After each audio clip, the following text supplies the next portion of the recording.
मोअज़्ज़ज़ सामीन किराम,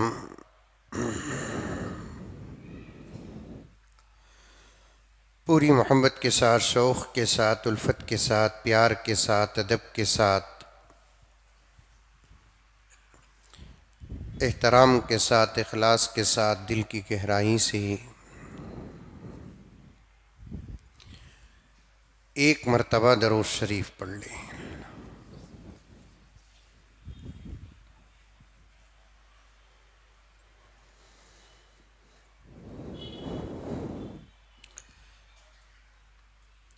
दो तीन जुमा से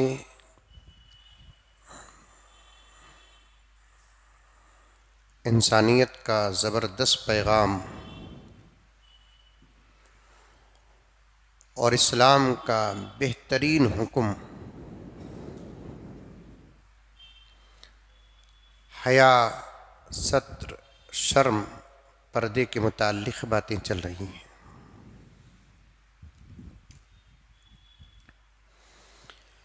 वैसे तो जुमात में हज़रात खुतबा व उलमा और दीगर जलसों में कभी न कभी, कहीं न कहीं इस उन्वान को पेश करते हैं।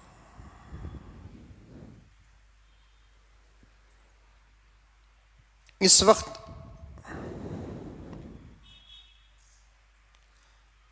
सारी दुनिया में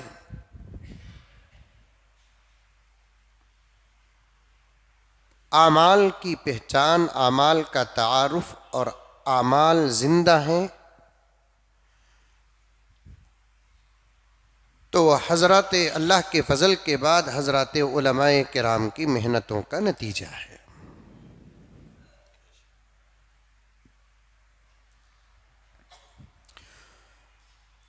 कुरान और हदीस को जानने वाले सबसे ज़्यादा और ज़्यादा जानने वाले उलमाए किराम हैं।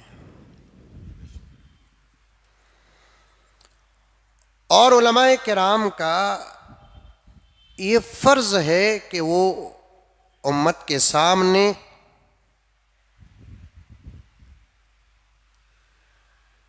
शरीयत के अहकामात को रखें,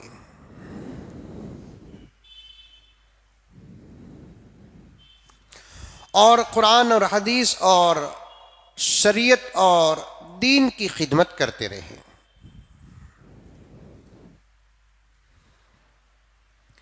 कभी कभार अचानक किसी अहम मौजू पर बड़ी गहराई के साथ, तफसील के साथ बयान करना पड़ता है। उसकी वजह यह है कि जब ज़माने में उस मसअले के मुआफ़क़त में या मुखालफत में बात शुरू होती है तो फिर उसकी तायीद या उसका दिफा करना पड़ता है। हज़रत अली मियाँ नदवी, अबुल हसन अली मियाँ नदवी रहमतुल्लाहि अलैह ने एक जगह पर इरशाद फरमाया, उलमा से खिताब करते हुए,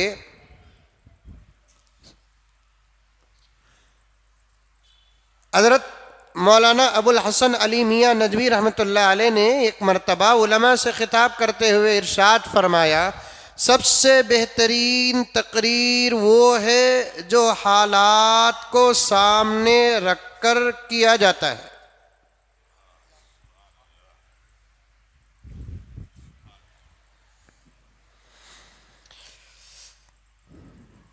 मैं ये बात किस लिए अर्ज किया?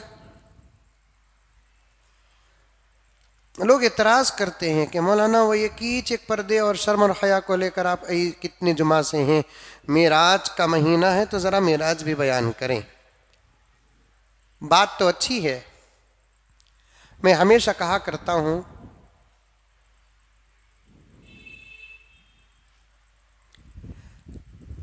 जब कोई अल्लाह का बंदा किसी मुसीबत में गिरफ्तार है, उसे बचाना ज़रूरी अमल है या दूसरे किसी बंदे को हदिया व तोहफा देना ज़रूरी अमल है? बचाना ज़रूरी अमल है। ज़रूरी नहीं कि रजब के महीने में मेराज के उन्वान पर बात हो, लेकिन अब ज़रूरी है कि जिस अमल के खिलाफ दुनिया के दुश्मन हाथ धोकर पीछे पड़े हुए हैं, उस अमल की हकीकत और हिफाजत पर बात हो। आ रही है बात समझ में?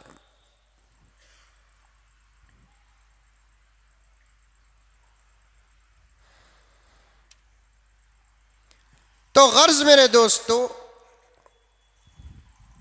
ये गालिबन तीसरा या चौथा जुमा है मैं पर्दे के मुतालिक आप हजरात के सामने बयान कर रहा हूं, और मेरा एक ही मकसद है पर्दे के मुतालिक बयान करने का।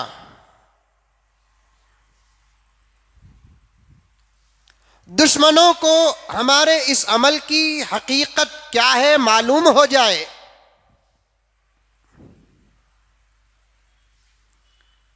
दूसरा हमारे अपने लोगों के अंदर ये अमल 100% आ जाए।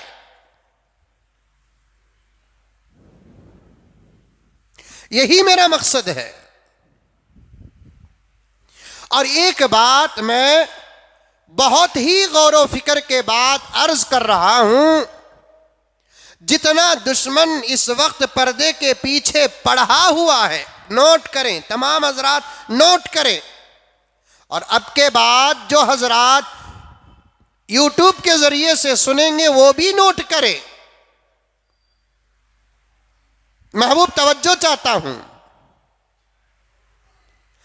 जितना इस अमल और इस हुक्म के पीछे दुश्मन पड़े हुए हैं, उससे कई गुना ज्यादा उम्मत इस अमल को छोड़ चुकी है।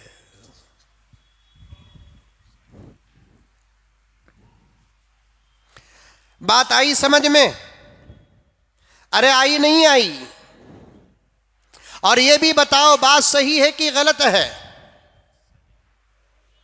जितना दुश्मन इस अमल के पीछे पड़े हैं, जितने फीसद दुश्मन इस अमल के खिलाफ में आवाज लगा रहे हैं, भोग रहे हैं, उससे कई गुना ज्यादा उम्मत इस अहम अमल और फर्ज को छोड़ चुकी है।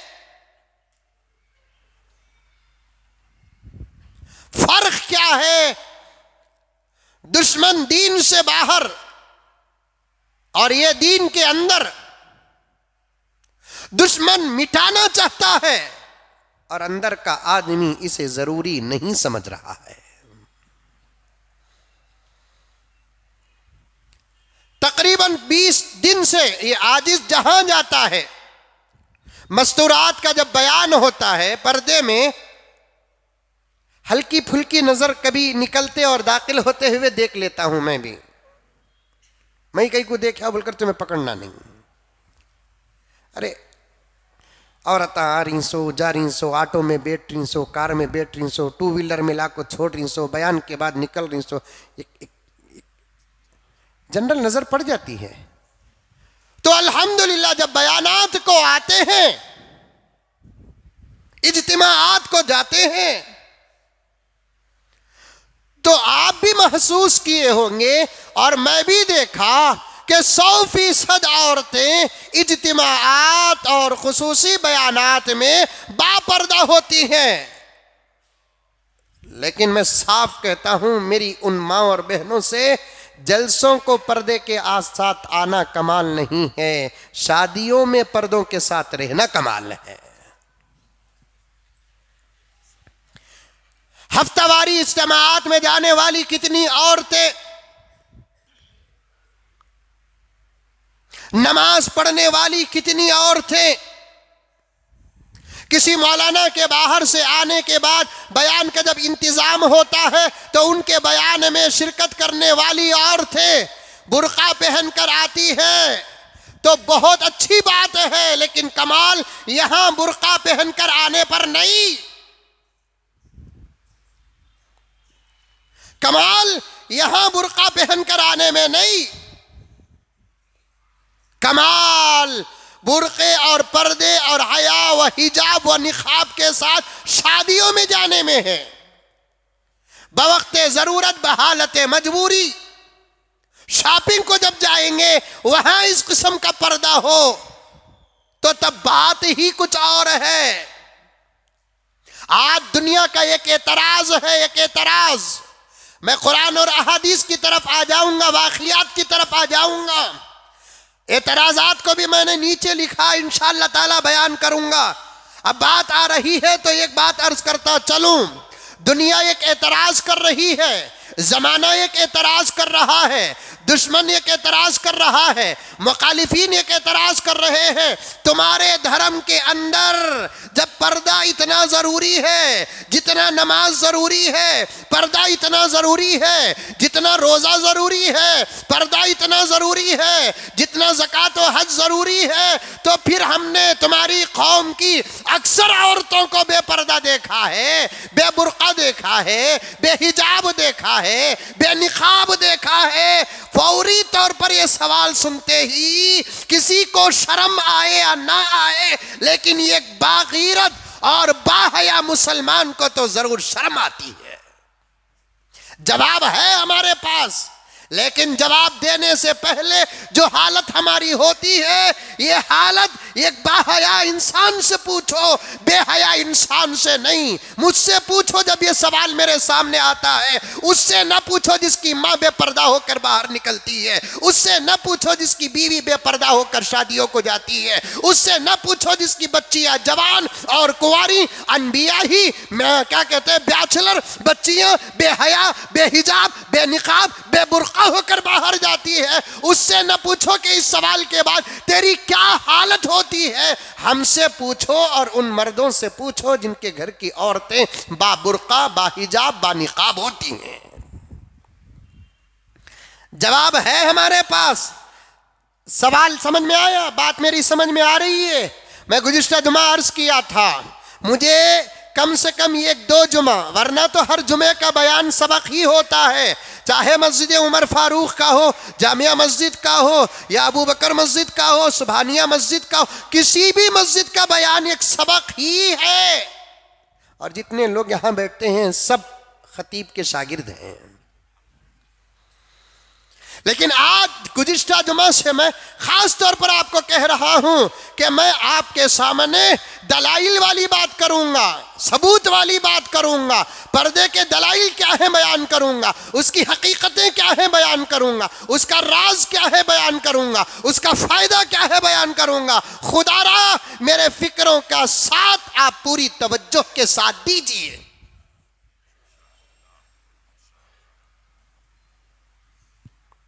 जवाब है हमारे पास कि अगर कोई अमल नहीं करता है, अमल न करने की वजह से वो अमल खत्म नहीं होगा।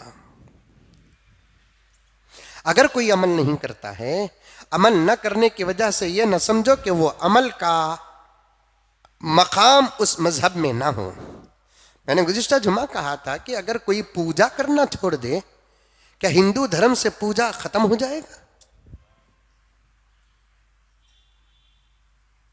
कोई सलेब के सामने प्लस का इशारा करना छोड़ दे, क्या वो अमल उनके धर्म और उनकी मुकद्दस किताब से निकाल दिया जाएगा?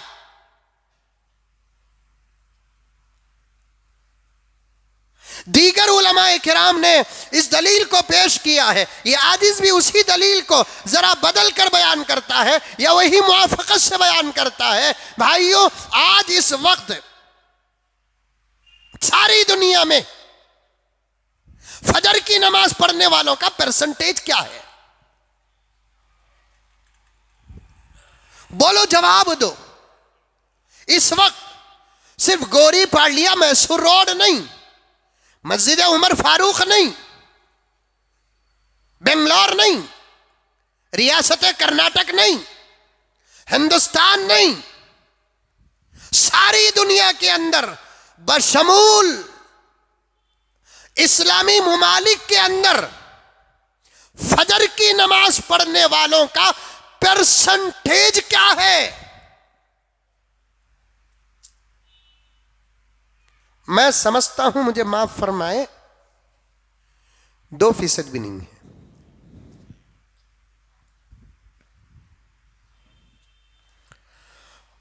अभी हमारे दोस्त इशारा कर रहे हैं 1% भी नहीं है। बात सही है, बात सही है, 1% भी नहीं।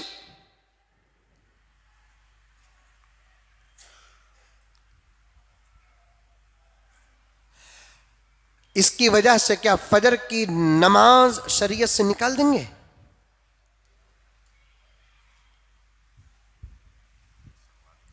सात बजे से पहले कोई घर से बाहर निकल नहीं सकता। अगर ये कानून बना दे तो क्या फजर की नमाज का हुक्म मिट जाएगा?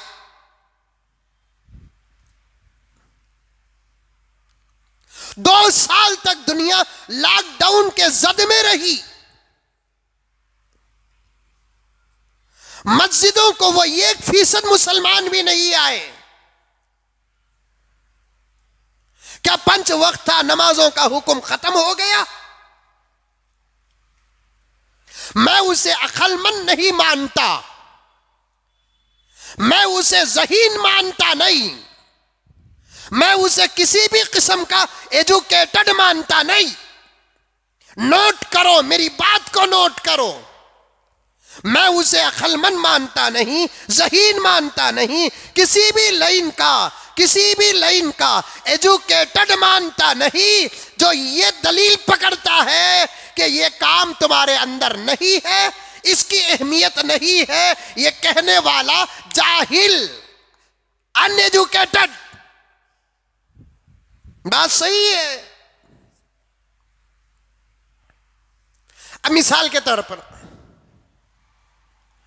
अल्हम्दुलिल्लाह कई उलमा मदरसे से फारिग होकर इमामत और खिताबत में लगे हुए हैं, बयान करते हैं, कुरान पढ़ाते हैं, मदारिस अरबिया में तफसीर और हदीस पढ़ाते हैं। और कई उलमा मदरसे से फारिग होकर अब न वो इमामत में हैं, न खिताबत में हैं, न दर्स व तदरीस में हैं। अब क्या नतीजा निकालेंगे? जो इमामत करते हैं वही उलमा, जो इमामत नहीं करते वो उलमा नहीं है, ये नतीजा निकालेंगे आप? किसी काम के करने या ना करने या किसी काम के होने या ना होने का नतीजा धर्म के हुक्म पर लगाया नहीं जा सकता। बात समझ में आई?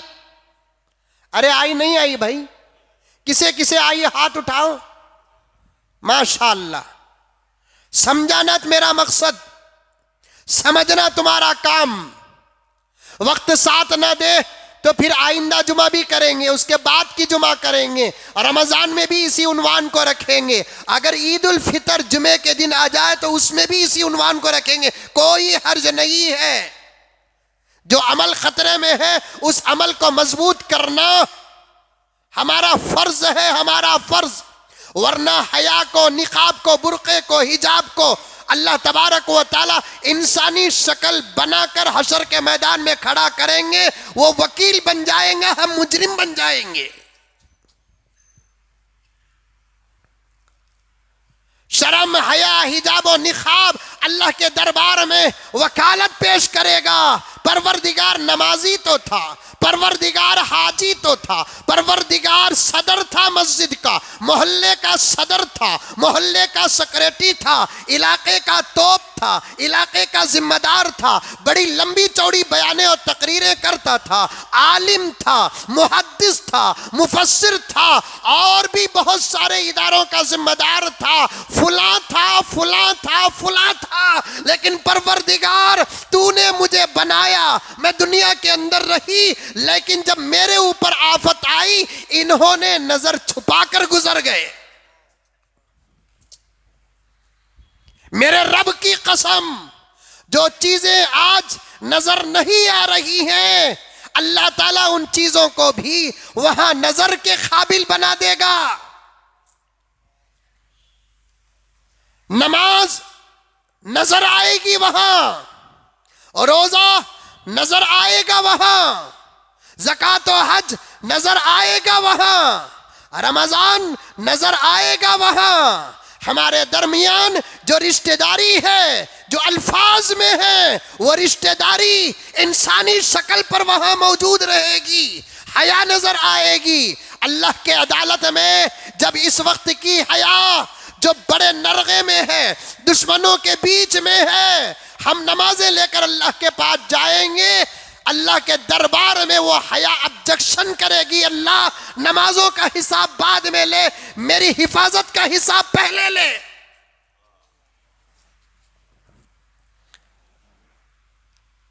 रोजे का हिसाब बाद में ले। ये कितने यतीमों को दिया, कितने गरीबों को दिया, कितनी मस्जिदें बनाया, कितने मदरसे बनाया, ऐ अल्लाह इसे बाद में तोल।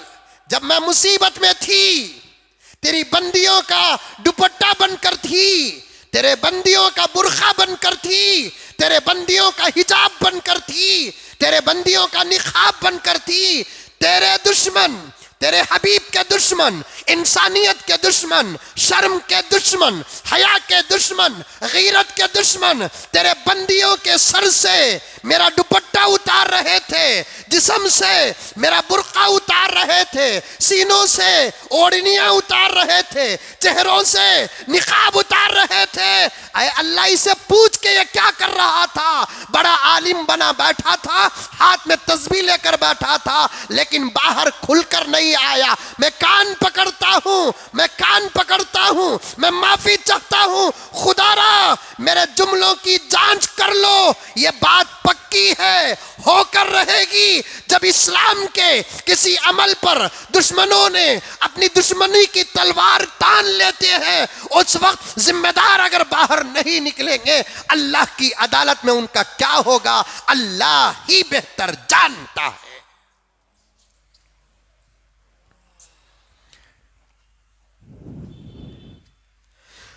बोल बोल के बुरा हो रहा हूं, बोल बोल के बदनाम हो रहा हूं, मौत के दिहाने पर पहुंचा हूं, कोई फर्क नहीं। चाहता हूं कि जाग जाए, जमाना जाग जाए, उम्मत जाग जाए, जिम्मेदार जाग जाए। हम अपनी ताकत का इस्तेमाल करें, जुबान का इस्तेमाल करें, हुकूक का इस्तेमाल करें। शरीयत ने हमें जो कहा है उसको पैगाम बनाकर पहुंचाए। मुल्क के संविधान ने, मुल्क के दस्तूर ने हमें जो दिया है उसे हम जमाने के सामने पेश करें। हक और बातिल का फैसला असल में अल्लाह की अदालत में होगा। याद रखो, हर अमल के सामने सर झुकाने वाला, हर कानून के सामने सर झुकाने वाला मर्द नहीं ना मर्द होता है।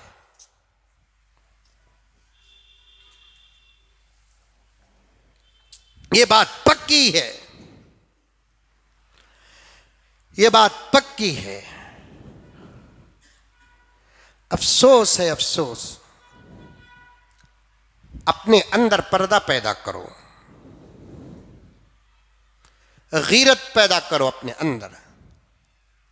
खुद भी पर्दे में रहो, अपने घर की औरतों को भी पर्दे में रहो। जब औरतों से पर्दे उतर जाते हैं तो क्या होगा, 10-12 मिनट का वक्त दीजिए, मैं आपके सामने बात रखूंगा, दलाइल भी पेश करूंगा।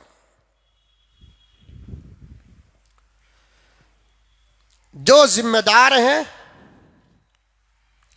उनको बाहर आना पड़ेगा और बाकायदा कर। और मैं अभी करीब में मैं खवासपुर, एक शिकारीपुर के पास जाकर आया, वहां बहुत सारे उलमा थे।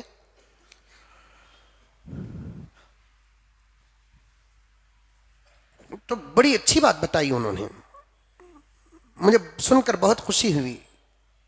खुदा की कसम, अगर मैं किसी की तारीफ करता हूं तो यह ना समझे कि उससे मेरा कोई जाती फायदा है। किसी से मेरा अपना जाती कोई फायदा नहीं है।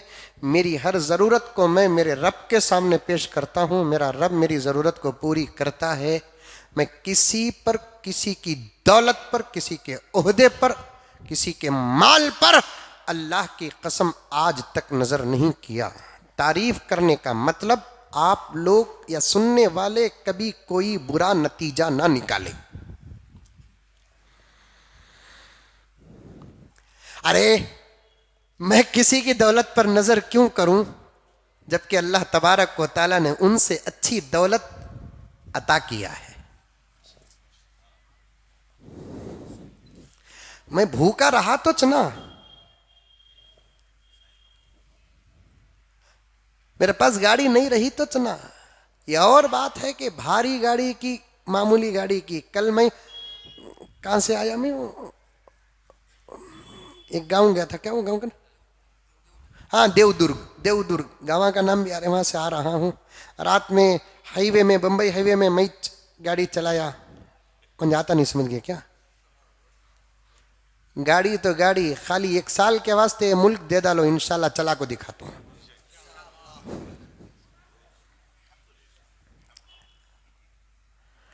मैं हर मर्तबा कहा, अब भी कह रहा हूं, नहीं चला सकते ये लोग मुल्क,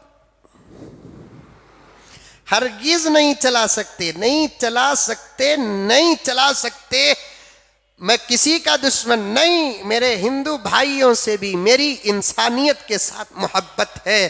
खुदारा इस बात को समझो, इस मुल्क के मेरे हिंदू भाइयों, तुम भी हिंदुस्तानी, मैं भी हिंदुस्तानी। माना कि धर्म तुम्हारा कुछ और, मेरा कुछ और है, ये दुनिया के अंदर है ही है। इख्तलाफात और मुख्तलिफ चीजें तो होती है। मरना तो सबको है, मरने के बाद तो खुल जाएगा किसका दीन सही था, किसका दीन गलत था। लेकिन हमारी मोहब्बतों पे डाउट ना करो, डाउट। हम आपसे कितनी मोहब्बत करते हैं ये तुम नहीं जानते। पता नहीं कि हमारे चेहरे तुमको क्यों ऐसे नजर आते हैं। एक काम करो, चश्मे नहीं आंख ही बदल दो। 3 जुमा पहले एक बात छोड़ा था अकरम साहब, तुम्हें हमेशा मुझे पूछते थे वो छोड़े बोल को। मुझे तुम्हारे ऊपर भी डाउट हो रहा है, तुम्हें भी क्या कि हिसाब कर ले को बैठती हूं। 3 जुमा पहले मैंने एक बात छोड़ा था, मजमून से जरा हटकर बोल रहा हूं, तवज्जो चाहता हूं।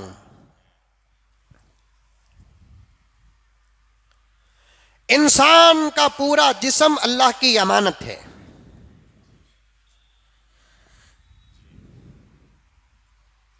जिंदे रहे तो भी ये जिस्म हमारा नहीं, मर गए तो भी ये जिस्म हमारा नहीं। ये बात जहन में रखो। मेरी आंख है, ये लफ्ज है मेरा, लेकिन मेरी आंख नहीं, अल्लाह की आंख है ये। हिफाजत करना, देखभाल करना मेरी जिम्मेदारी।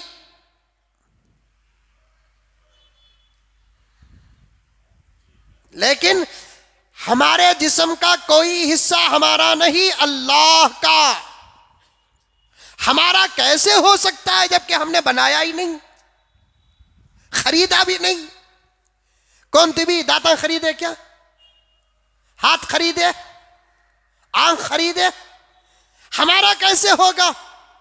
एक सादा सीधा जुमला है, हमारी चीज हमारी कैसे हो सकती है जबकि हमने बनाए भी नहीं। हम क्या बनाए, क्या हमें हाथा बनाए? अगर अल्लाह बनाया बोलकर अल्हम्दुलिल्लाह हमें सब इतने अच्छे ही सो, तू अपने आप को बना ले बोलकर अल्लाह ताला छोड़ता तो क्या होता कि हमारा हाल। इतना खूबसूरत जिस्म ये वो जात ही बना सकती है।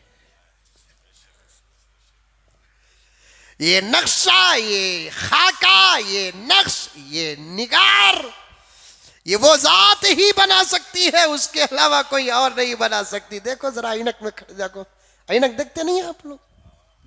अरे देखते नहीं देखते? बाबा बाबा बाबा, ऐनक जोरू से ज्यादा देखते। जोरू को उतना नहीं देखते जितना ऐनक देखते हम लोग। अल्लाह बनाया, हमारी नहीं। हमें ना बनाए ना खरीदे, थे हम क्या? ये खून का नापाक खतरा, गलीज खतरा।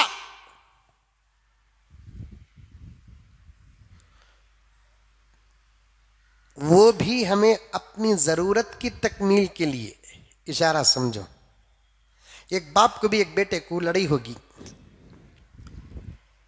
ये सही वाकया भी, ये मिसाल नहीं। एक बाप को बेटे को इख्तलाफ होगा। बड़ी ताज्जुब की बात, जोरू मर्द लड़ रही चलता जमाने में, भाया भाया लड़ती चलता जमाने में, दोस्त दोस्त लड़ रही चलता जमाने में, दो मजहब वाले लड़ते चलता जमाने में, बाप और बेटे के दरमियान भी लड़ाई। कितनी शर्म की बात नहीं?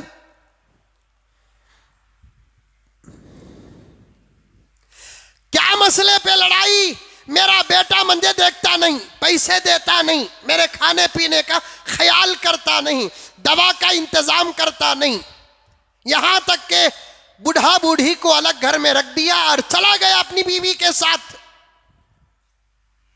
तुम्हें बुलाकर समझाओ मौलाना,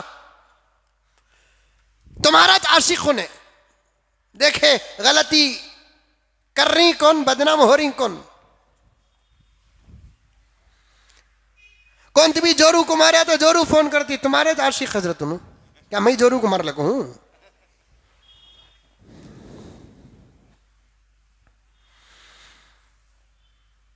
पीते ही हजरत हूं तुम्हारे आशिक। सिर्फ नबी की एक ही जमात 100% कामिल थी, इसके अलावा किसी की जमात 100% कामिल नहीं है, याद रखो। नबी के 1,44,000 सहाबा सबके सब महफूज। अगर हमारे चाहने वाले 1 लाख हैं तो 1 लाख भी अलग अलग रहेंगे। हर एतमार में, हर मसले में अपने चाहने वाले, अपने नबी, अपने पीर, अपने मुर्शिद, जिसके एक एक अमल और एक एक हुक्म के सामने सर झुकाने वाली जमात, उस जमात का नाम है सहाबा उत्ताज। वरना जितना दुनिया में चाहने वाले हैं, किसी एक मसले में हम ना चाहेंगे, 2 मसले में चाहेंगे, हर मसले में चाहना, हर मसले में फॉलो करना जरूरी नहीं। किसी को हमारा शाया पसंद आता उत्ताज, उन्हें उतनी मोहब्बत करता, समूह जमील साहब पहन रही शाया, मैं भी वैसा पहनना उत्ताज, दूसरे में नहीं। किसी को बयान पसंद, ये मसले में कि चाहता सो, दूसरे मसले में चाहता नहीं। कितने अच्छे अच्छे बयाना को सुनने वाले, अपने अंदर की दुनिया जरा देखो कितनी खराब है।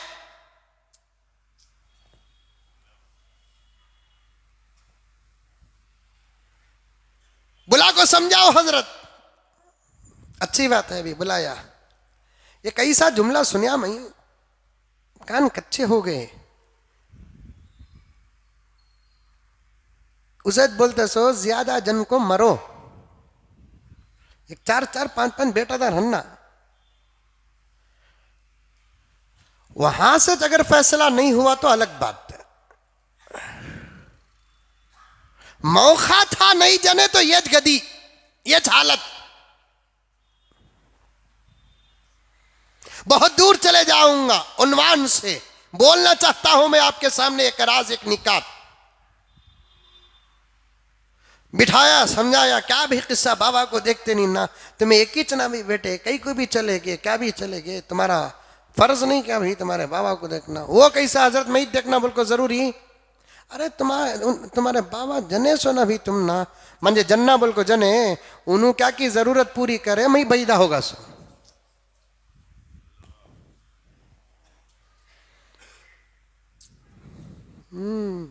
क्या है,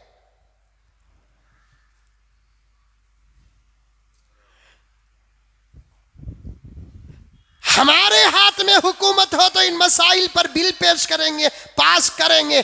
जो बेटा अपने बाप को देखता नहीं और उसका ना देखना साबित हो जाए तो हुकूमत से सजा होगी, जैसे उमर फारूक के कानून में था।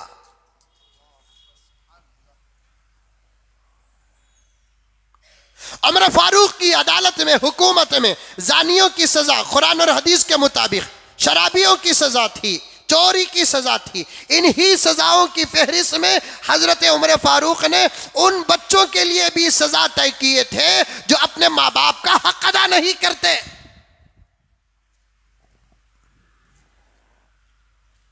ये हुकूमतें खाली हिंदू मुसलमान को लड़ाती हैं और सियासत करती है। करने के काम करो, हमें तुम्हारा साथ देते हैं। अच्छे काम करो, तुम्हारी मुखालफत क्यों करें हम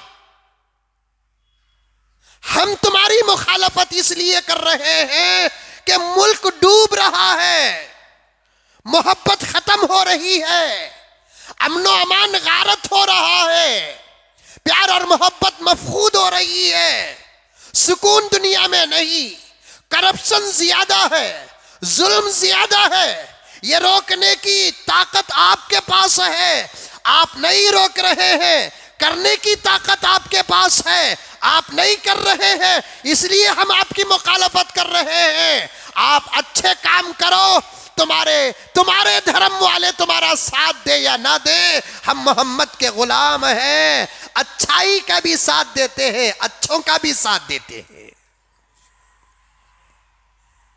हम मोहम्मद के गुलाम हैं, अच्छाई का भी साथ देते हैं, अच्छों का भी साथ देते हैं। अच्छाई और अच्छों का साथ देना हमारा सेवा है, अच्छाई और अच्छों का साथ देना हमारा वतीरा है, हमारी फितरत है, हमारी आदत है।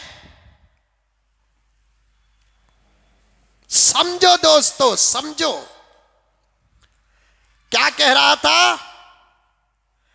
हमारे जिस्म का कोई हिस्सा हमारा नहीं,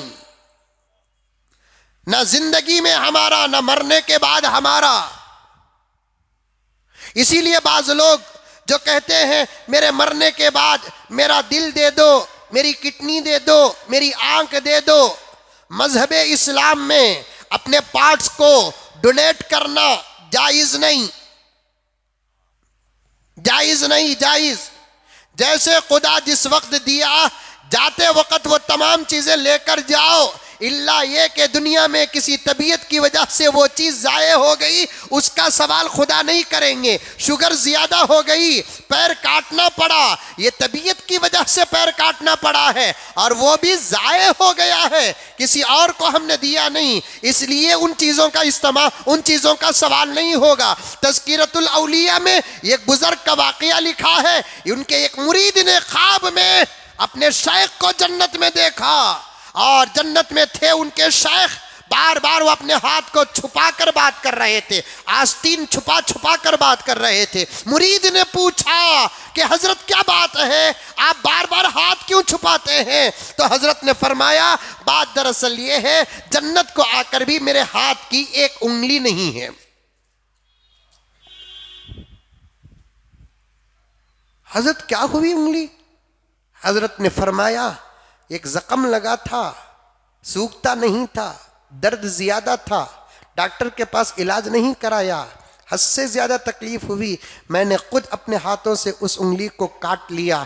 अब अल्लाह की अदालत में पहुंचा, अल्लाह ने मुझे पूछा मैं जितने चीजें दिया था उसमें से कितने चीजें लेकर आया, मैंने सब पेश कर दिया, उंगली नहीं थी। अल्लाह ने पूछा उंगली कहां है?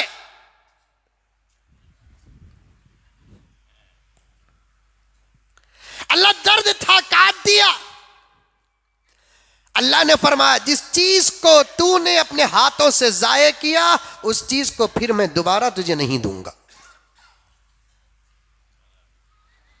जायज नहीं है। मैं ये बात क्यों लेकर आया यहां पर? इसलिए लेकर आया, अगर आंख डोनेट करना हमारे धर्म में जायज होता तो मैं कहता कि मुसलमानों, अब दूसरे लोगों की निगाहें गलीज हो चुकी है, उनके निगाहों में सब नजर आता है, मोहब्बत नजर नहीं आती, उनके निगाहों में सब नजर आता है, हकीकत नजर नहीं आती, उनके निगाहों में सब गंदा नजर आता है। ये काम करो, तुम अपने आंखों को डोनेट करो ताकि गंदा देखने वालों की आंखें निकाल कर हमारी निगाहें, हमारी आंखें पेवस्त कर दे, पेवस्त कर दे। तब उनको देखने का जब वक्त आएगा तो मेरे रब की कसम उनको अच्छा अच्छा नजर आएगा, अच्छा अच्छा नजर आएगा। करने के काम है, करो। मुसलमानों, मैं एक बात अर्ज कर रहा था, यहां तक चला गया, गौर से सुनो। थोड़ी देर पहले मैंने कहा अल्लाह की अदालत में शर्म भी खड़ी होगी, हया भी खड़ी होगी, हिजाब भी खड़ा होगा, निकाब भी खड़ा होगा, बुर्का भी खड़ा होगा। जो इसकी हिफाजत के लिए किसी भी तरीके का जो कोई काम नहीं किया, अल्लाह की अदालत में बास पुरस होगी, पूछा जाएगा। आप लोगों से भी क्या पूछेंगे अल्लाह ताला? आप लोग खुश हो गए, हजरत अभी आप उलमा को बोले, सदरा को बोले, सेक्रेटरियां को बोले कि और दूसरे जिम्मेदार, हमें तो उसमें से एक भी नहीं, हम ना पूछेंगे। नहीं, आपको भी खुदा पूछेंगे। किस हैसियत से पूछेंगे? दो तरीके से पूछेंगे। एक तरीके से ये पूछेंगे, जब ये हालात चल रहे थे तेरे दिल में इन हालात की फिक्र कितनी थी? तू इसके बारे में तड़पा, फिक्र किया? कुछ भी न कर सकता, कम से कम दो हाथ उठाकर अल्लाह के दरबार में दुआ किया कि ऐ अल्लाह, तेरी शरीयत का एक अहम अमल नरगे में है, सारी दुनिया और दुनिया के मुसलमान आजिज हैं, तू अपने फजल से इसकी हिफाजत कर। पूरे एक महीने के अरसे में कभी तूने दुआ की, कभी फिक्र की? जब इस किस्म के वाकयात, हालात और दुश्मनियां शुरू हुई, तेरे घर के अंदर तूने पर्दे को जिंदा किया? खुदा पूछेंगे। पर्दे के खिलाफ सुनकर जो मुसलमान अपने घर के अंदर पर्दा जिंदा किया, मैं समझता हूं खुदा की कसम उसने भी दुश्मनों का जवाब दिया। जुमला समझ में आया? कोई आदमी ऐसा है जिसकी बेटी बुर्का नहीं पहनती थी, जब पर्दे पर, हिजाब पर, निकाब पर हमले हुए, एक तकरीर को गया तो बोले हजरत बार बार हिजाब बोलो ना को, हजरत डिपार्टमेंट नोट कर रहा है। मैं क्या उनके औरतों को पिनाऊ बोल रहा हूं? अरे मंजे भी अक्ल है रे बाबा, वो भी मंजे बोलने वाला कौन? भूत पढ़ा लिखा। ये पढ़े लिखे लोग डरते ही कहीं को समझ में नहीं आता। मंजे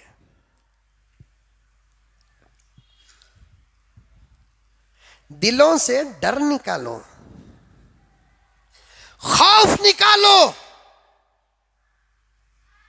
कुर्बानियों के जज्बे पैदा करो। उम्मत का बुज़दिली से कोई ताल्लुक नहीं। हम हिजाब का लफ्ज क्यों इस्तेमाल न करें? बुर्खे की बात हम अपने जलसों में क्यों ना करें? पर्दे की बात हम अपने मस्जिदों में क्यों ना करें? हमने कहा कभी कि पूरे हिंदुस्तान में बुर्खा लागू हो, पूरी दुनिया की औरतों के लिए पर्दा जरूरी? तुम्हारी औरत है, तुम्हारी मां है, तुम्हारी बीवी है, तुम्हारी बच्ची है, तुम्हारा धर्म जो कहता है उस पर अमल करो। हम जो कह रहे हैं वो हमारे धर्म के लोगों को कह रहे हैं। हमें हिजाब बोले तो उनको गुस्सा कहीं को, भड़काऊ बयान। ये हिजाब की तरगीब देना, बुर्के की तरगीब देना, पर्दे की तरगीब देना, कलमा पढ़ने वाली मेरी माँ और बहन के हिजाब की मैं हिफाजत करना, ये भड़काऊ बयान। अरे भड़काऊ बयान कौन कर रहा है? खुद हुकूमत जान रही है। ये प्रमोद मतालिक है, देखो प्रमोद मतालिक। कोई तो उसे समझाए भाई, पैसे कमाने के और भी तरीके हैं, जरूरी नहीं कि मुसलमानों के खिलाफ बोलकर ही पैसे कमाना। इज्जत पाने के और भी तरीके हैं। यतीमों की, बेवाओं की, मिस्कीनों की, अमन की, अमान की, प्यार की, मोहब्बत की बात करो, इससे ज्यादा इज्जत मिलेगी।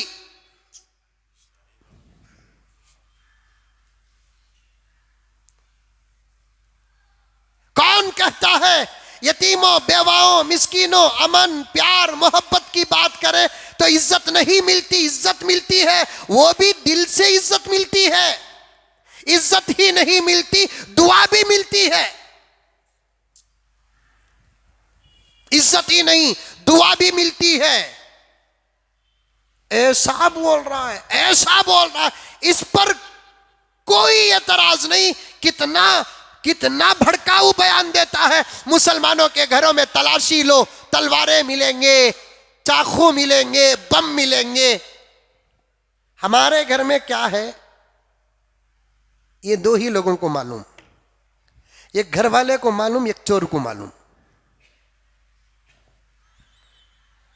मेरे घर में क्या है मेरे घर के तमाम अफराद को मालूम, या नहीं तो चोर को मालूम। उन्हें तो हमारे घर का आदमी नहीं। अब क्या हुआ उन्हें? हमारे घर में क्या है तुझे क्या मालूम बा?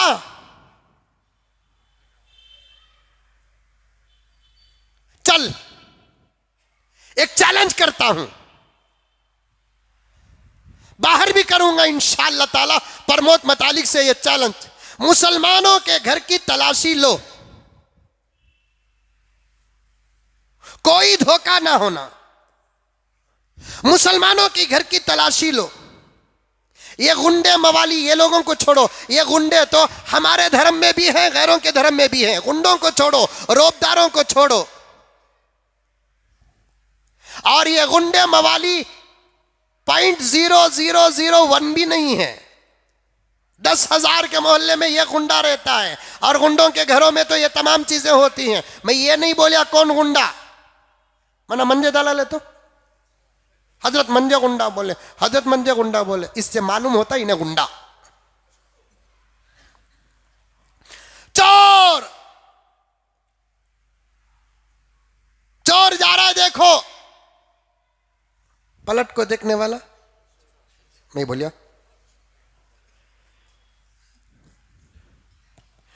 अकबर और बीरबल के वाकयात बड़े अच्छे हैं, हमें स्कूल में पढ़े, कितने अच्छे। उस जमाने की स्कूल की किताबों में भी क्या प्यारा प्यारा सबक, क्या अक्लमंदी का सबक, मोहब्बत के सबक। अबा बाबा आज के जमाने में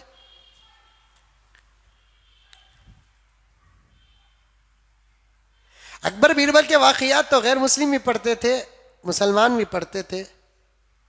तेनाली गैर मुस्लिम बड़ा ज़हीन था, उसके वाकयात हिंदू भी पढ़ते थे, मुसलमान भी पढ़ते थे। बीरबल क्या पक्का मुसलमान था क्या? हिंदू था। अकबर मुसलमान। पढ़ रहे नहीं पढ़ रहे हम लोग वाकयात? हमें बचपन में दूसरी या तीसरी क्लास में एक वाकया था। रोजाना एक आदमी के घर में एक वजीर जाकर जबरदस्ती माल उठा लेता था, धमकाता था, मेरा नाम बोलिया उतत। अभी ने जो घर वाला था उन्हें आकर बादशाह से बोला कि बादशाह मेरे घर में एक आदमी रोजाना चोरी करता, धमकी दिया है, बोला तो मार तू बोल कर रहे, समझ में नहीं आ रहा है क्या करना बोलकर। अकबर असल में बादशाह था लेकिन जरा बेवकूफ था, और अक्सर बादशाह में बेवकूफी होते सो कई को हंसे, अक्सर बादशाह बेवकूफ़ी होते हैं, बहुत कम बादशाहान अक्लमंद होते हैं। पता नहीं कि अल्लाह ताला अक्ल के बदले में उनको बादशाहत दिया हो। अक्सर बादशाहान बेवकूफ़ होते हैं। अदलो इंसाफ तो करता था, लेकिन हर मसले में अकबर दो आदमियों से खुसूसी मशवरा करता था, एक मुल्ला नसीरुद्दीन से और एक बीरबल से। बीरबल से कहा कि बीरबल ये मसला आ गया है, इसे कैसे हल करें? तो बीरबल ने कहा कि उससे पूछो, खाली इतना पूछ लो कि वो आदमी आम लोगों में से है कि खास लोगों में से है। तो उसने कहा कि खास लोगों में से है। अच्छी बात है, आलम पना कल पता चलेगा। कल पूरा दरबार था, उसे भी बुलाया गया। तो बीरबल को अकबर ने कहा कि कार्रवाई शुरू हो। बीरबल ने कार्रवाई जब शुरू किया तो पूछा कल भी चोरी हुई? उसने कहा कि हाँ चोरी हुई।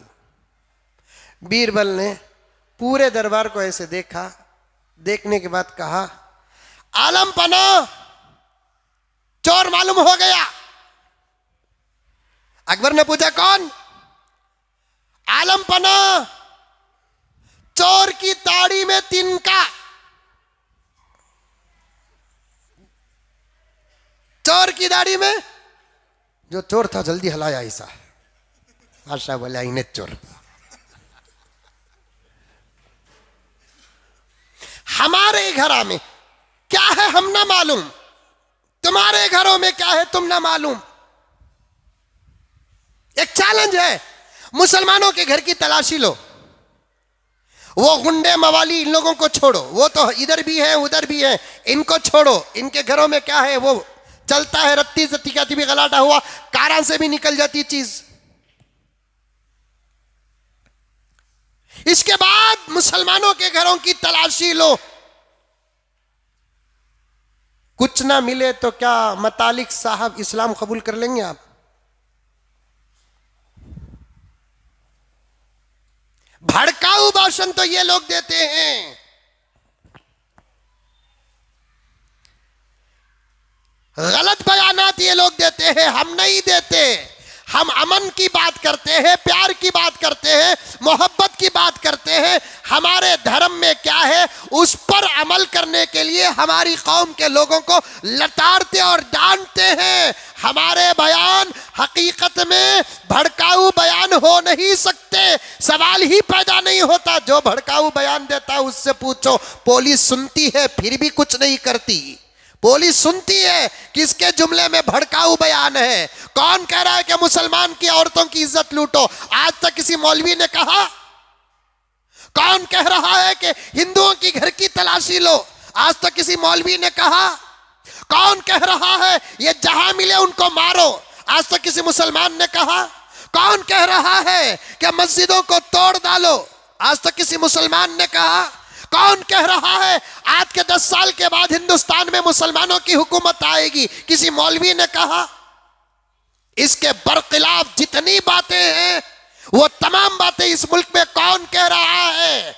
आज तक हमने किसी हिंदू भाई को कहा हिंदुस्तान छोड़कर जा, लेकिन कितने हिंदू लोग साफ साफ कह रहे हैं मुसलमानों को तुम हिंदुस्तान छोड़कर पाकिस्तान जाओ, हिंदुस्तान छोड़कर पाकिस्तान जाओ, हिंदुस्तान छोड़कर पाकिस्तान जाओ। उठे बिठे मैं पूछना चाहता हूं सबको, योगी को पूछना चाहता हूं, प्रमोद मतालिक को पूछना चाहता हूं, दूसरे लोगों को पूछना चाहता हूं, हमको तो कभी पाकिस्तान किसी भी वक्त में याद नहीं आता, आपको इतना पाकिस्तान क्यों याद आ रहा है? वो भी हमारी वजह से। तुम पाकिस्तान का नाम इतना क्यों ले रहे? अगर जाने की बाबा इतनी ही ख्वाहिश है, इस इंतजार में ना रहो कभी किसी मुसलमान को वीजा मिल जाएगा, उसे प्रूफ बनाकर हम हमें जाते नहीं, तुम्हें जाना का तो शौक से जाकर आओ, रहकर आओ, खाकर आओ, पीकर आओ, फिर भी हमें कोई एतराज नहीं करेंगे। हमको न कभी पाकिस्तान जाना है, ना हमको पाकिस्तान से मोहब्बत है, और हमको न पाकिस्तान से कोई अकीदत है। हमने कभी ख्वाबो ख्याल में तक पाकिस्तान को सोचा नहीं है, मिसाल में भी हमने कभी पाकिस्तान को पेश नहीं किया है। तुमको बहुत पाकिस्तान याद आ रहा है, दाल में कुछ काला है।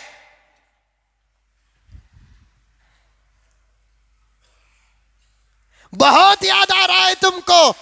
साफ साफ अंकल से कहो, अंकल जब तुम जाकर आ सकते हो तो हम क्यों नहीं जा सकते? हमको भी वीजा दो। जाओ बाबा, शौक से जाओ।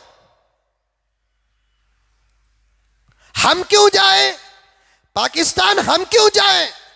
हम जाएंगे भी नहीं, और इस मुल्क के अंदर ऐसा कोई लाल है ही नहीं, ऐसा कोई लाल है ही नहीं जो हमको पाकिस्तान भेज सकता है।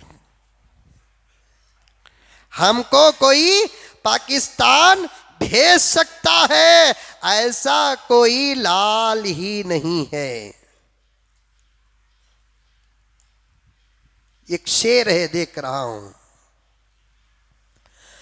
हम इसी गली के हैं खाक से, यहीं खाक अपनी मिलाएंगे। हम इसी गली की हैं खाक से, यहीं खाक अपनी मिलाएंगे।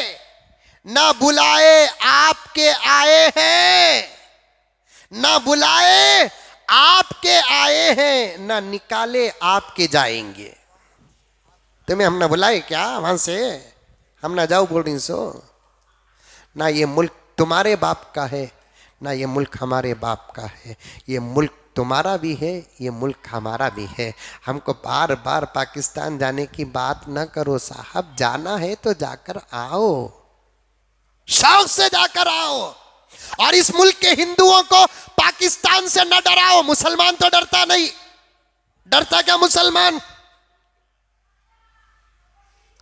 इस मुल्क के हिंदुओं को, मेरे हिंदू भाइयों को, भोले भाले भाइयों को, सादे सीधे नौजवानों को, रोजाना 150-200 रुपए कमाने वाले मेरे इस मुल्क के हिंदू भाइयों को पाकिस्तान से ना डराओ।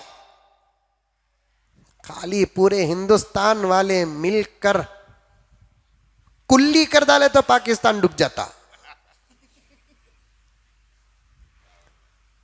हमारे हिंदू भाइयों को भी समझना चाहिए, ये लोग पाकिस्तान का नाम ले लेकर तुमको डरा रहे, डरने की जरूरत नहीं।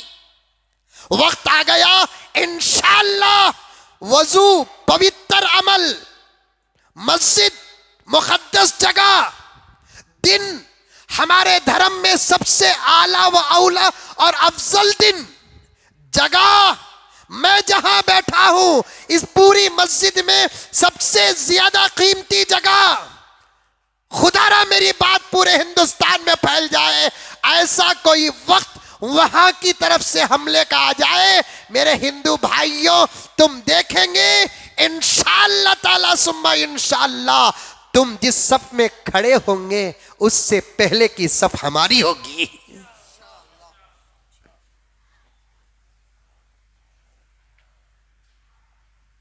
हमेशा से हिंदुस्तान और पाकिस्तान का टक्कर मजहब की बुनियाद पर नहीं, सियासत की बुनियाद पर हुआ है। और सियासत के उन्वान पर हम कभी हमारे मुल्क को नहीं छोड़ेंगे। बार बार पाकिस्तान जाओ, पाकिस्तान जाओ। योगी एक मर्तबा बोला जाना चाहते हैं तो हम यहां से ट्रेन की टिकट बना देंगे। रे बाबा, हमें जाएंगे भी नहीं, जाने होता भी नहीं, जोरू भी है, बच्चे भी हैं, खलेरे भाना ही, भाया ही, चिचेरे भाना ही, भाया ही, दोस्ता ही, सब ही।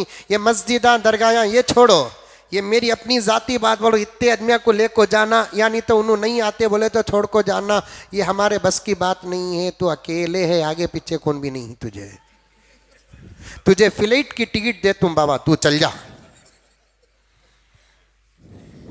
तू चल जा रे बाबा। हमें जा नहीं सकते, जाएंगे। मैं तुम कहता हूं ना, क्या मुकद्दस चीज है पाकिस्तान में। हम ना जाओ, हम ना जाओ, हमें क्यों जाएंगे बोलो, हमें क्यों जाएंगे। इनको बहुत याद आ रहा है, पाकिस्तान बहुत याद आ रहा है। भड़काऊ भाषण हमारा नहीं, हमारा भाषण आहा तुम्हें सुने नहीं, या सुन को भी तुम्हारे दिल में उतरी नहीं। और दूसरी बात, तुम्हारी हालत इस वक्त गलीज सास की। बहू कितनी खिदमत करी तभी नुक्ता रखती, सच समझ नहीं बात। अंडा तल को रखी तो भी ये तराजित, उबाल को रखी तो भी। एक अंडा तल को रखी तो भी ये तराजित, उबाल को। तुम लगा सब हमारे हक में सासा बन गई। ये मैं बहुत बड़ी बात बोल रहा हूं। सो मैं बोल सकता था ना हमारे हक में भवा बन गए बोल को, तुम्हें हमारे हक में क्या बने। और बहू के मुकाबले में दुनिया से शासित पहले जाती। सो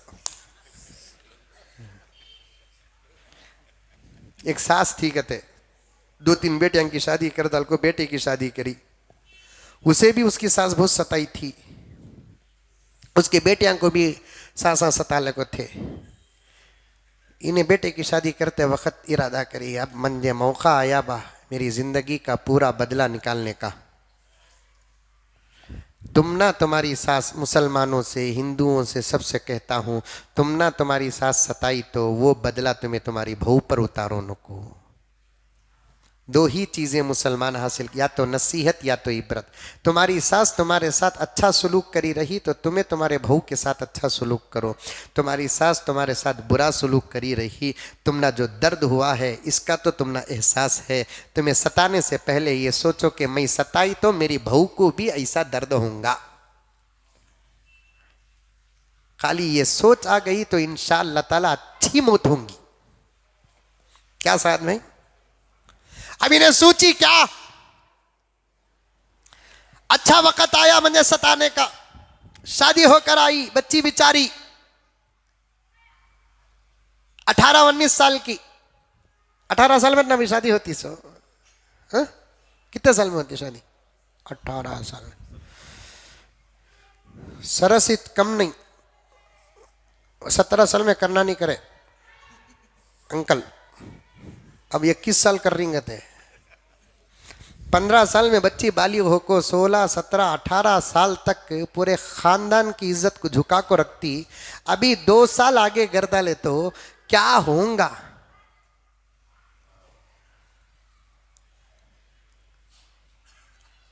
खाली औंधे सीधे बिल्ला। कई को बोलो एक बिल भी सही बन को नहीं नू। जिंदगी में कभी करंट की बिल बने नहीं, पानी की बिल बने नहीं। पहले जमाने में टेलीफोन की बिल भी आती थी, वो बिल भी बने नहीं। राशन आया तो बिल आती, वो बिल भी बने नहीं। 4 से पार्लियामेंट चले गए। अब बिल ना बनने का शौक आया, पार्लियामेंट में करंट की बिल नहीं, पानी की बिल नहीं, टेलीफोन की बिल नहीं। अब इनको इरादा हुआ तो अब ऐसे औंधे सीधे बिल ना बना ले करें। 21 साल से पहले शादी नहीं करना बोल को अब बिल पास हो रही है। कहते वैलेंटाइन डे कर सकते कि मोहब्बत कर सकते कि इश्क कर सकते कि लेको भाग सकते की, कहाँ भागते ही, इत्मीनान से चल को जा रही। अब तो बोल को जा रही वाहिद, मैं बोली तुम्हें करे नहीं, मैं जा रहा हूँ डैड, मैं अजमेर में हूँ। कहाँ गए? अजमेर में है, फ्लाइट में चलेगी। किसके साथ? पहले बोलती थी सुहेल बोल को, अब बोल रही है उनके साथ।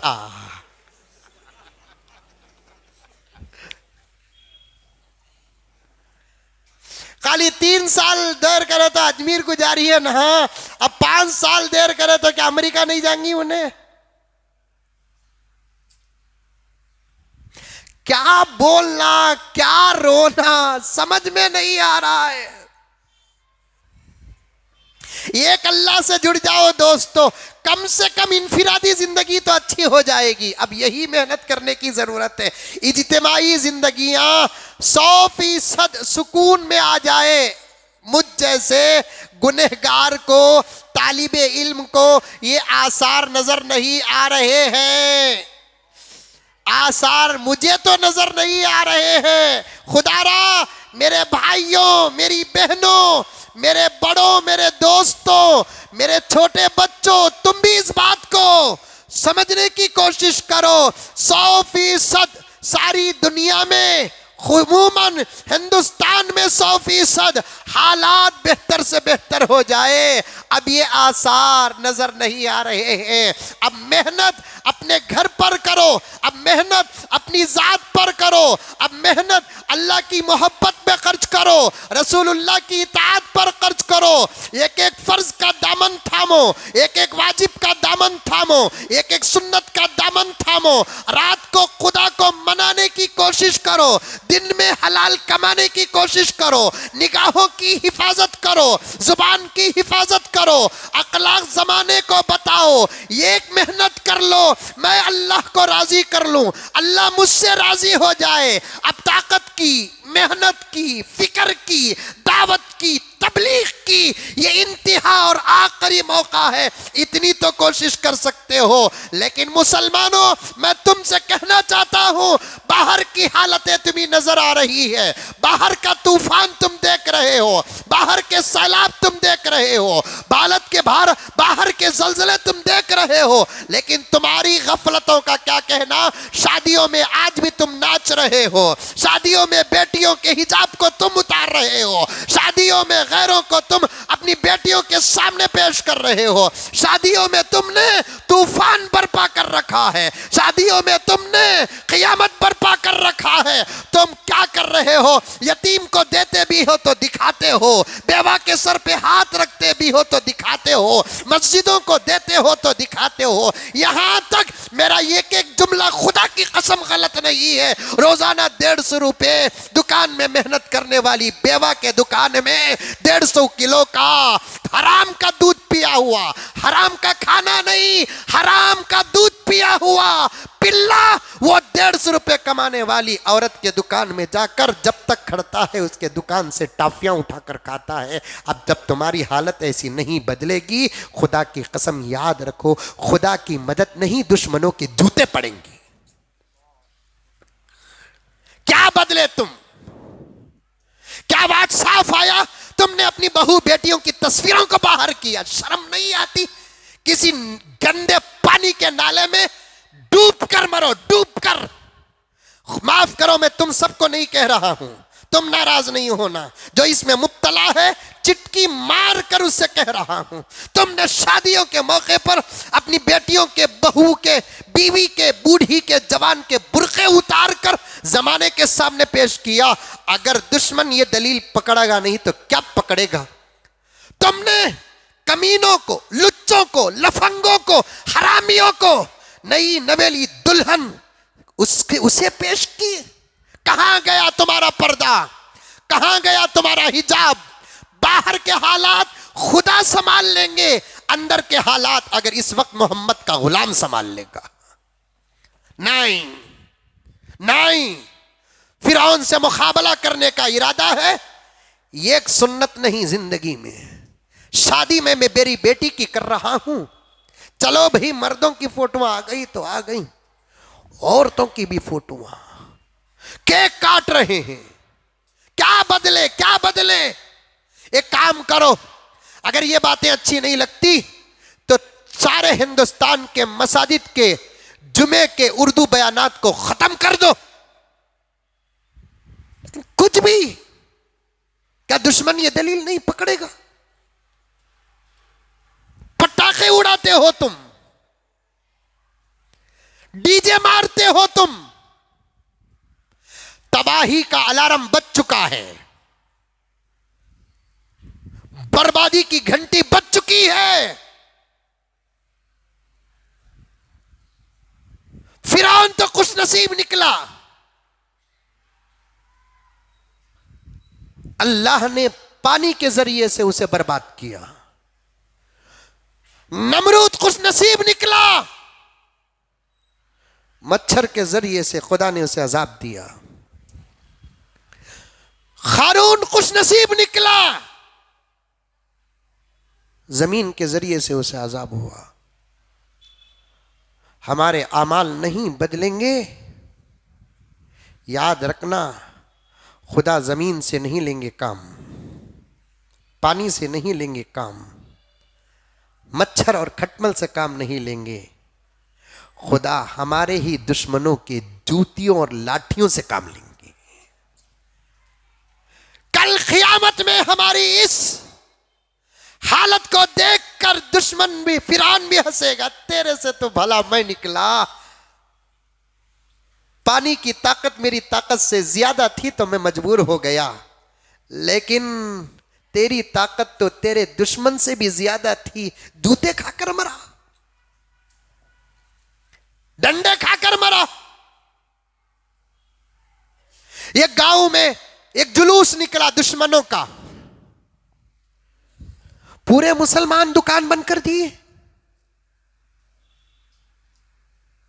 क्या है डर? ये डर ही खतरे की घंटी है। और दिलों में ये डर क्यों आया?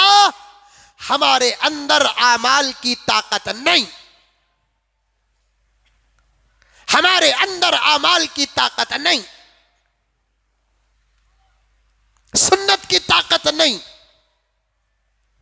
एक अल्लाह को मनाओ, एक अल्लाह को खुश करो, एक नबी को मनाओ, एक नबी को खुश करो, उसकी सुन्नतों पर अमल करो, बेहयाई से बचो, बेशर्मी से बचो, गैर गलत दावतों में शरीक ना हो, हराम खाने से बचो, हराम खिलाने से बचो, सरों में टोपियां पहनो, बाल तुम्हारे सर के काटो, दाढ़ियां बढ़ाओ, लिबास बदलो, घर की औरतों को घर के अंदर रखो, लेकर जाना है तो पर्दे के साथ लेकर जाओ, जुबान पे जिक्र रहे, जुबान पर दुरूद रहे, अजानों की आवाज सुनते हैं तो जवाब दो, मस्जिदों की तरफ दौड़ कर आओ, सुकून के साथ नमाज पढ़ो,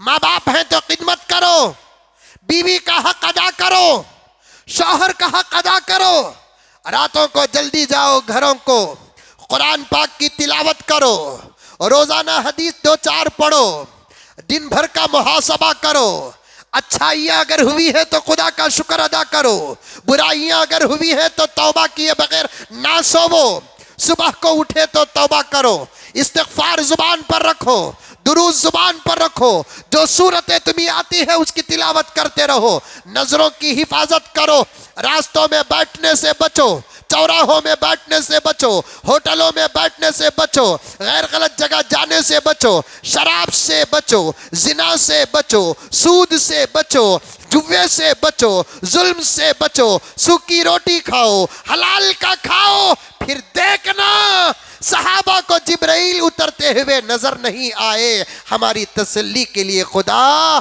जिब्राइल को उतारेंगे भी, जिब्राइल का दीदार भी कराएंगे।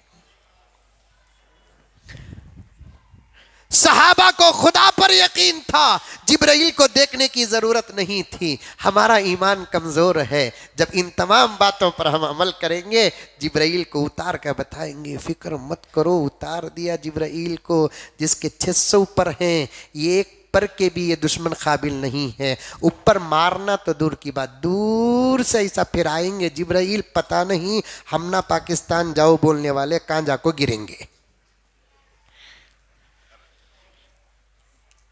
आई बात समझ में? अल्लाह झूठा है, अल्लाह नऊज़ बिल्लाहि मिन ज़ालिक धोखेबाज है, अल्लाह वादे की खिलाफ वर्जी करता है।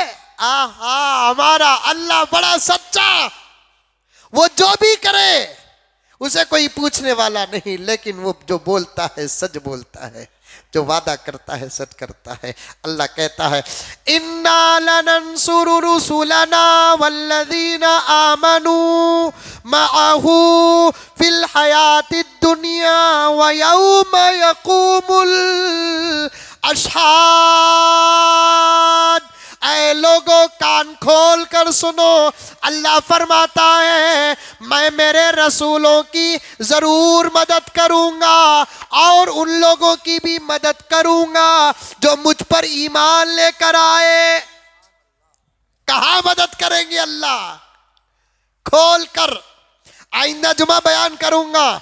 कभी कुरान खोल कर बयान करता है, कभी कुरान अंदर बहुत सारा समंदर छुपा कर बयान करता है। समझने के लिए मोमिन होना जरूरी है, समझने के लिए मुसलमान होना जरूरी है, समझने के लिए 15 साल तक मदरसे की दाल खाना जरूरी है। अल्लाह फरमाते हैं, खोल कर बयान करते हैं, हम हमारे रसूलों की मदद करेंगे। आदम की मदद किया कि नहीं किया? मूसा की मदद किया कि नहीं किया? फिर हाँ क्या इब्राहिम की मदद किया कि नहीं किया? ईसा की मदद किया कि नहीं किया? जकरिया की मदद किया कि नहीं किया? यहया की मदद किया कि नहीं किया? मेरे आका की मक्के में मदद किया कि नहीं किया? दारे अरकम में मदद किया कि नहीं किया? दुश्मन दंगी तलवार लेकर आए, यासीन नाजिल करके मदद किया कि नहीं किया? मदीने को पहुंचाया कि नहीं पहुंचाया? बदर में मदद किया कि नहीं किया? ओहद में मदद किया कि नहीं किया? हुनैन में मदद किया कि नहीं किया? निकालने वाले निकाल दिए, उनको जिंदा रखकर बुलाकर मदद किया।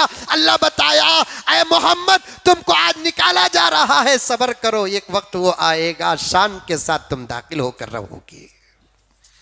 मदद किया कि नहीं किया? अल्लाह फरमाते हैं हम हमारे रसूलों की मदद किए हैं, रसूलों की मदद करते हैं। सिर्फ रसूलों की नहीं, मोमिनीन की भी मदद करेंगे। ये कौन कह रहा है? अल्लाह कह रहा है, अल्लाह कह रहा है। सारी कायनात को, सारी कायनात का सच्चा बल्कि सच को पैदा करने वाला कह रहा है हम मोमिनीन की मदद करेंगे। कहाँ मदद करेंगे? फिल हयाती दुनिया, दुनिया में। बेंगलुरु में मदद करेंगे, कर्नाटक में मदद करेंगे, हिंदुस्तान में मदद करेंगे, जमीन के ऊपर पर रहते हुए मदद करेंगे। शर्त यह है ईमान पक्का हो, अमाल मुकम्मल हो, अल्लाह की मदद आएगी। 2 जगह मदद करेंगे अल्लाह ताला। कहां? कितने जगह? 2 जगह मदद करेंगे। फिल हयाती दुनिया, दुनिया में भी मदद करेंगे। व यौम यक़ूमुल अशहाद, अल्लाह फरमाता है आखिरत में भी मत डर, क़यामत में भी मैं तेरी मदद करूंगा।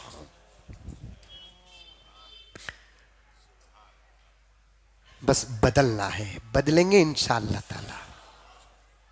खाली पॉइंट 1 नंबर लिखकर आया तो खत्म हो गया।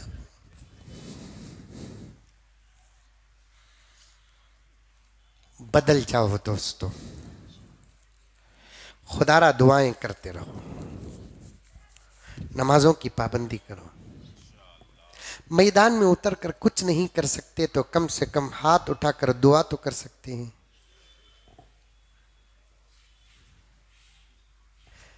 नौजवानों, कसम अल्लाह की, वली जब अल्लाह से मांगता है अल्लाह जितना खुश होते हैं। ऐ नफ्सा नफ्सी, ख्वाहिशात जज्बात की उम्र में नौजवान खुदा से मांगता है, अल्लाह उस वली से भी ज्यादा इस नौजवान से खुश होते हैं। कौन कौन नौजवान आई हाथ उठाओ।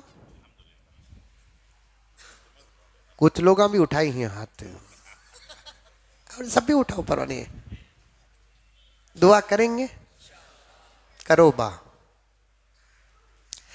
तुम्हें अल्लाह से पूछो, अल्लाह जो काम तू सलाहुद्दीन अय्यूबी से लिया, मेरे से भी ले। अल्लाह जो काम तू मोहम्मद बिन कासिम से लिया, मेरे से भी ले। कांतबी नौकरियां जबरदस्त तनख्वाह और सैलरी की ऐलान होता है, एप्लीकेशन देते नहीं देते, एप्लीकेशन नहीं दिए तो नौकरी, यजमान खुद आता कि आबा हमारे कंपनी में काम कर बोलकर बोलता क्या अल्लाह, वो यजमान। अल्लाह ताला फरमाता है कुछ चीजें बिन मांगे में देता हूं, कुछ चीजें मांगने के बाद देता हूं। दीन के लिए इस्तेमाल होने के लिए अल्लाह से मांगना जरूरी है। दीन के लिए, कौम के लिए इस्तेमाल होने के लिए अल्लाह से मांगना जरूरी है।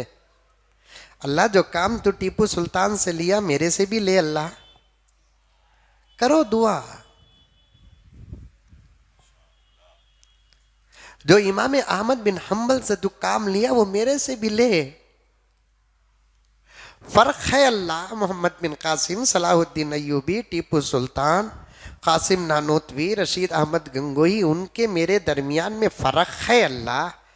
उन्होंने तेरे नेक बंदे, आलिमा, हाफिज़ा, मुफस्सिरा, औलिया, मैं गुनहगार। लेकिन उन्होंने जब काम किए उस वक्त उनके पास भी जवानी थी, इस वक्त मेरे पास भी जवानी है। ये चीज़ तो हमारे पास मुश्तरक है, ज़रा ले ले परवरदिगार काम। इंशाअल्लाह लेगा काम। खत्म करने के नारे लगाकर बाहर निकलने वाले, उनको घर में क्या चूहों के बिल्लों में भी जगह नहीं मिलेगी। बोलो इंशाअल्लाह। घर में क्या चूहों के बिल्लों में भी जगह नहीं मिलेगी। लेकिन दुआ करो। जुमे में भी देखता हूं, आखिरी बात बोलता हूं मैं, सुन्नत पढ़ को जाओ। फर्ज पढ़ेंगे अल्लाह खुश होता है, सुन्नत पढ़ेंगे नबी खुश होता है। दोनों की खुशी जरूरी है नहीं है। फर्ज नमाज होते कि नहीं कि 1-2 मिनट गेट नहीं खुलिया तो तोड़ डालेंगे। ये आप पीछे खड़े ही नहीं मेरे बच्चे भाई, यहां ए तुम्हें पलट को देखो नको बा, तुम्हें मंजे देखो। तुम लगन से जल्दी आओ, जुम्मे को जल्दी आओ, सुन्नत पढ़कर जाओ। अभी करीब में एक फजीलत में पढ़ा, जुमे के दिन 2 रकात फर्ज पढ़ को, जुमे की फर्ज के बाद 4 रकात सुन्नत। पहली रकात में खुल या अय्युहल काफिरून फातिहा के बाद, दूसरी रकात में खुल हुवल्लाहु अहद फातिहा के बाद, तीसरी रकात में खुल अऊज़ु बिरब्बिल फलक फातिहा के बाद, चौथी रकात में खुल अऊज़ु बिरब्बिन नास फातिहा के बाद पढ़ेंगे। अल्लाह ताला गुज़िश्ता जुमे से लेकर इस जुमे तक के तमाम गुनाह माफ़ फरमाते हैं और आइंदा जुमे तक हिफाजत करते हैं।